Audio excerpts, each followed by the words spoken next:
Om Tava Kathamritam Tapta Jivanam Kavibhiriditam Kalmashapaham Shravanamangalam Srimadaatatam Bhuvi Grananti Ye Bhurida Janaha Bhuvi Grananti Ye Bhurida Janaha.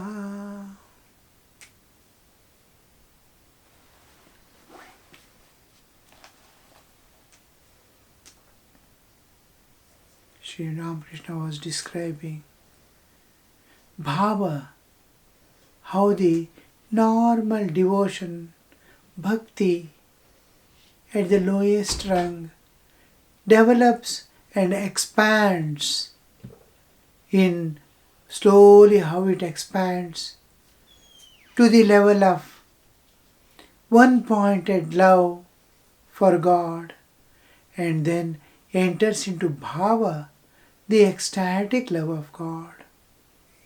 And he sang a bhajan, a song regarding that. When will that day dawn in my life? So the talk of divine things was proceeding when some invited Brahmo devotees entered the room, and were among them a few pandits and high government officials. Sri Ramakrishna had said that bhava stills the nerve currents of the devotee. He continued, when Arjuna was about to shoot at the target, the eye of a fish, his eyes were fixed on the eye of the fish and on nothing else. We saw the tiger incident in the forest. When I was there in the forest, in those days, how the one forester sees a tiger gazing at the other. The tiger have come across each other. Tiger lives alone always. The lions live in groups. They have gregarious tendency. Here tigers always live alone. They move about. And in forest I saw, and I have learnt also, that they have a area marked for themselves. The trees of the ending border, they scratch and urinate on that so that other tigers do not come. And that is his kingdom, the tiger's kingdom. When by chance other tigers enter, immediately attention goes.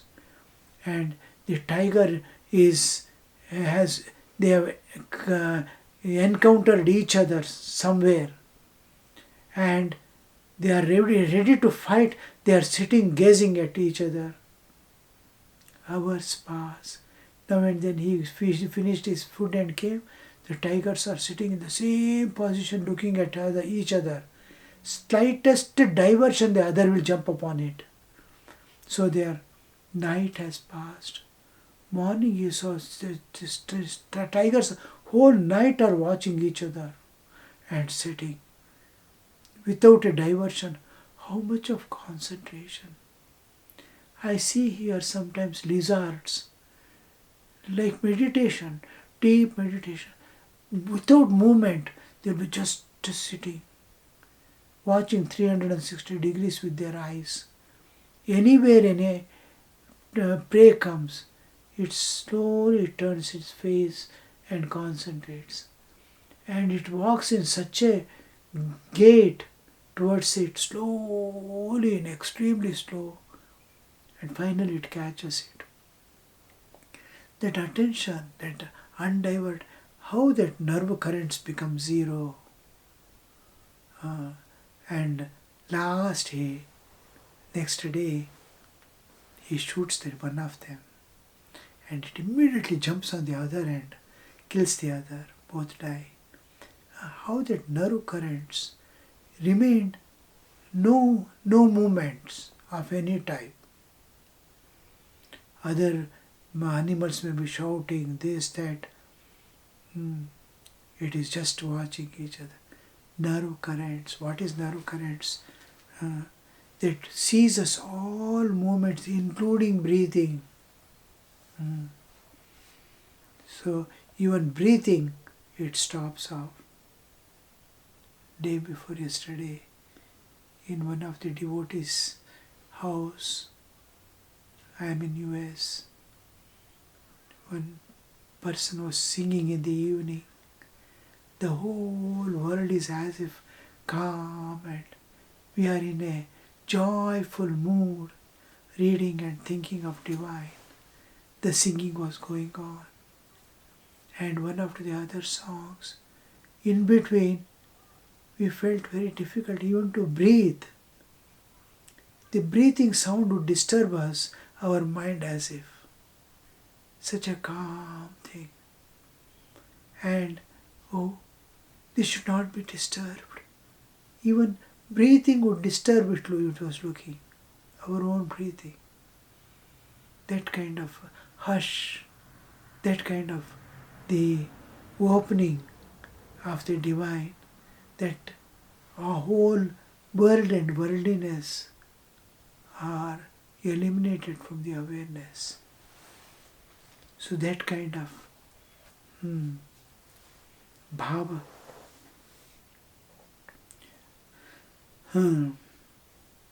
He did not even notice any part of the fish except the eye. The fish is there, he has to hit the target, that eye, and other parts of the body of that fish is not visible to him. In such a state, the breathing stops. And one experiences Kumbhaka. The breath has stopped. Person do not die if breath stops in thought of the divine. Sri Ramakrishna says, Chaitanya, thinking of consciousness, will anybody become unconscious? Pure conscious. It is not worldly thing. It is divine.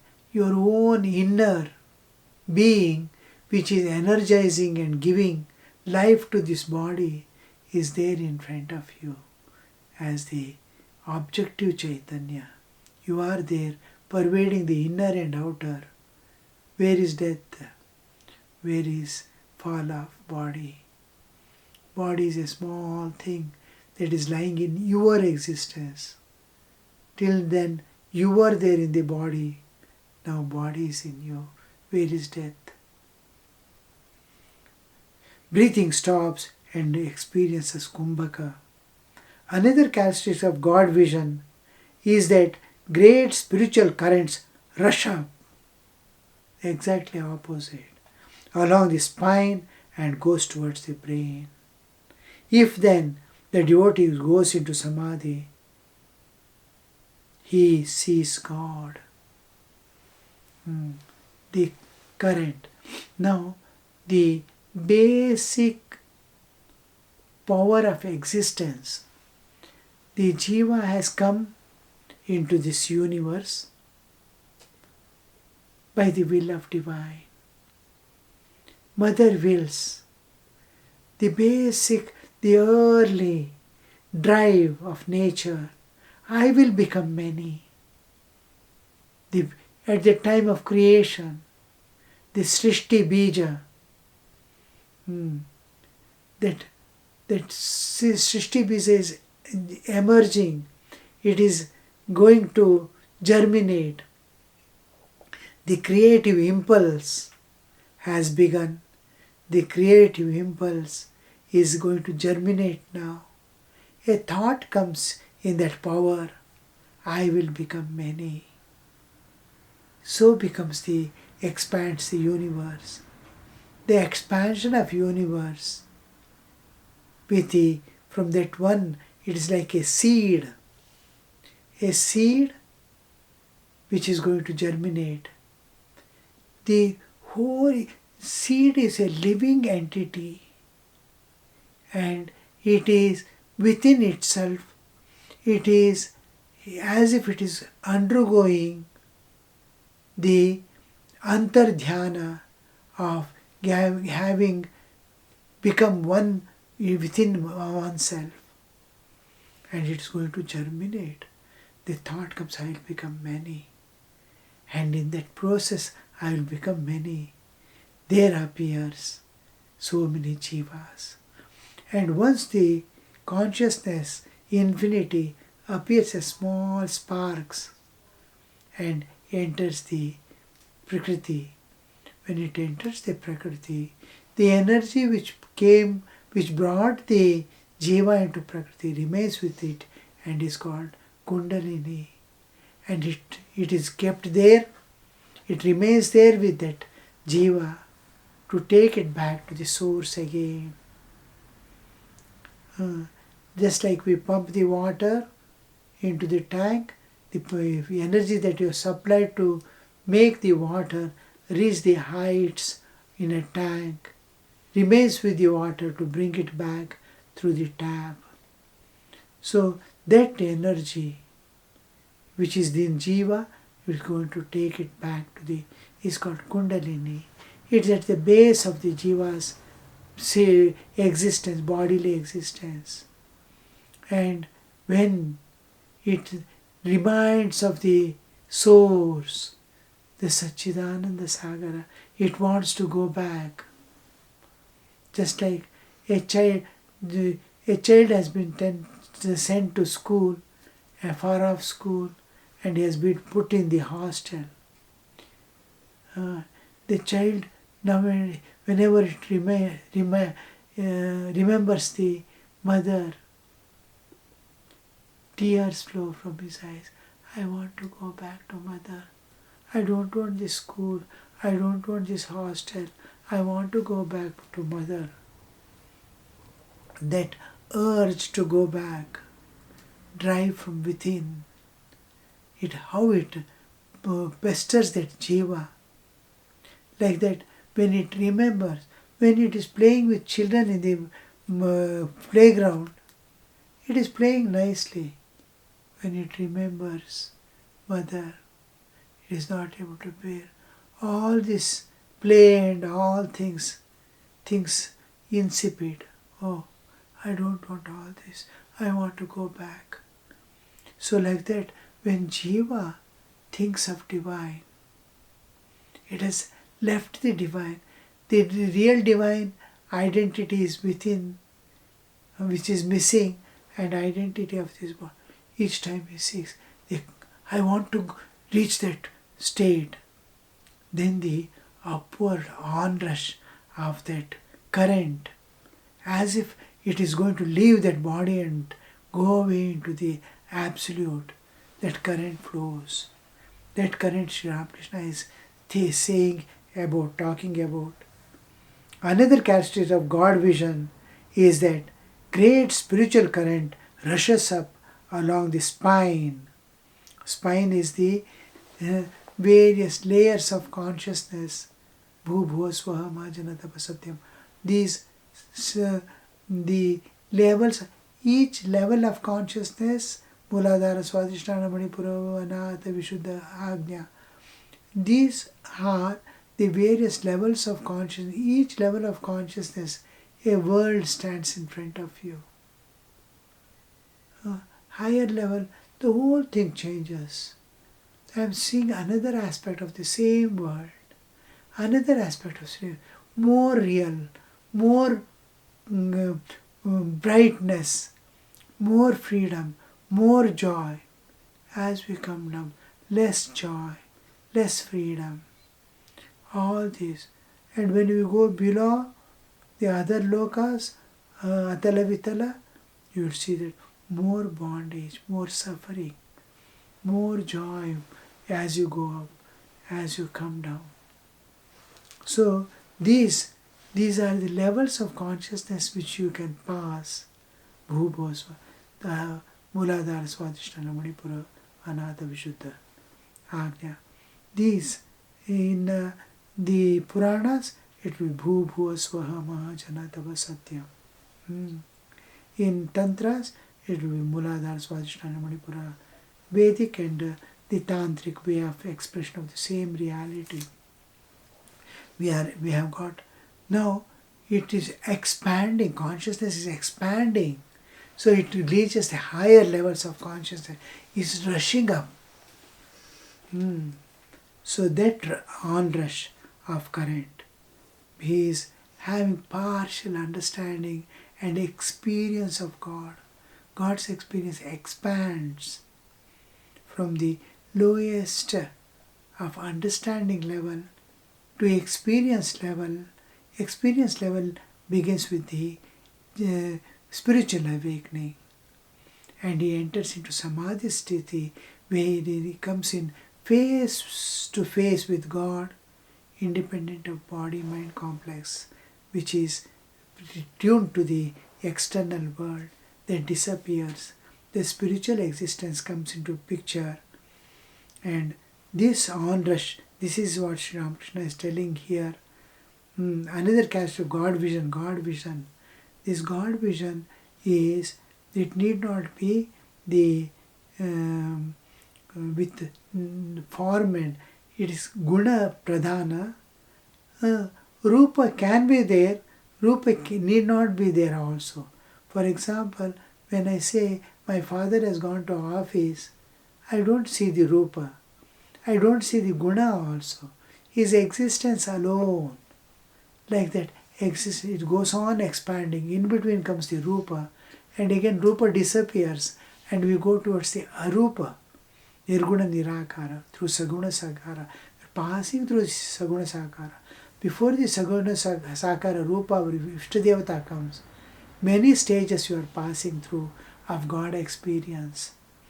So it is expansion along the spine and goes towards the brain.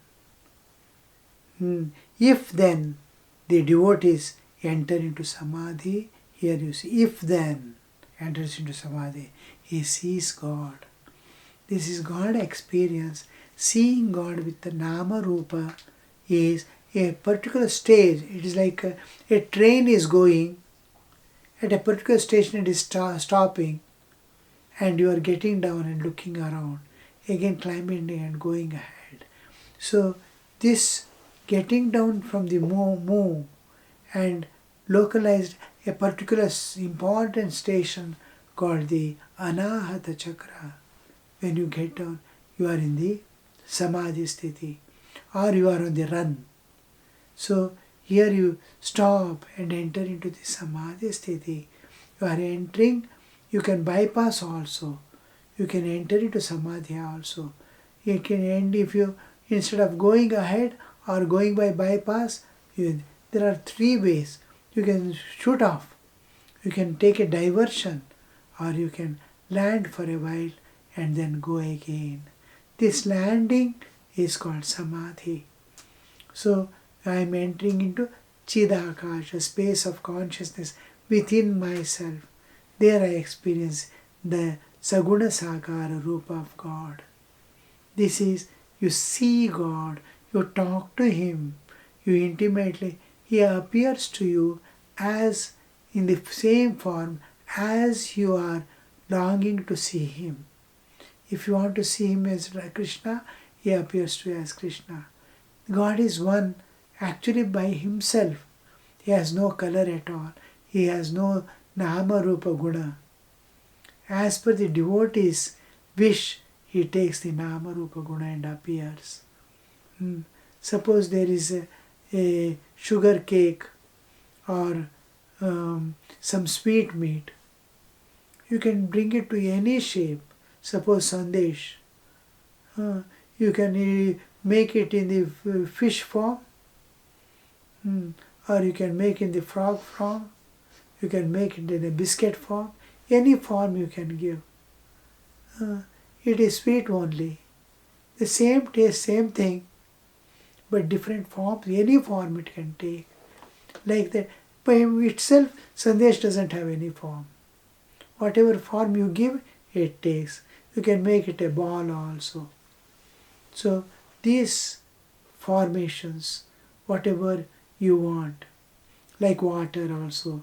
Water doesn't have its own form. It takes the form of the container. So God takes the form of container and appears as you want, as you are approaching Him, as a mother, in particular this form, with particular these gunas, exactly it appears. Just like I appear in my own dream. That is what my consciousness sees. So I appear in the dream in the same form, with the same body and all that. Like that God appears as I want. And this is one sees God. Sri Ramakrishna is telling one sees God.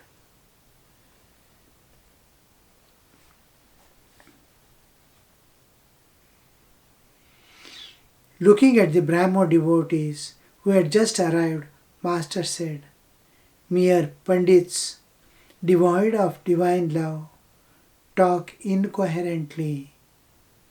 Pandit Shamadhyayi once said in course of his sermon, God is dry, make him sweet by your love and devotion.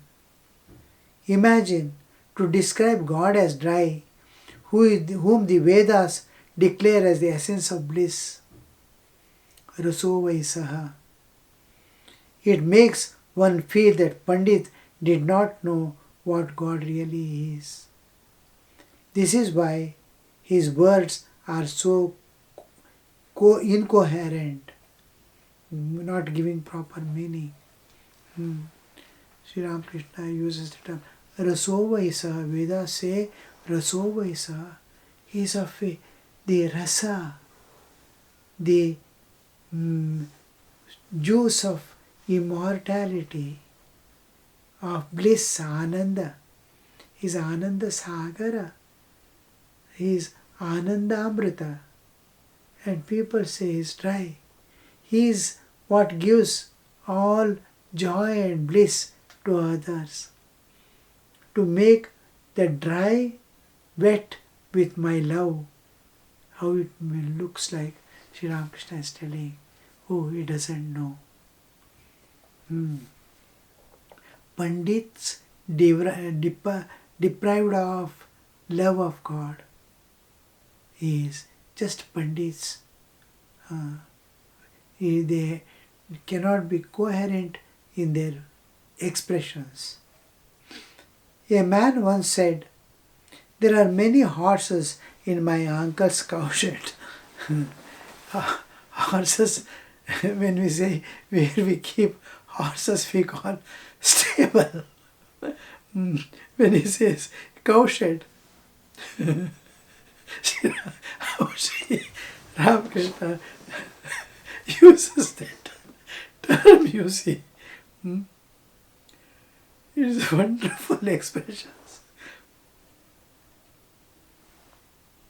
Man once said, there are many horses in my uncle's cowshed. From that,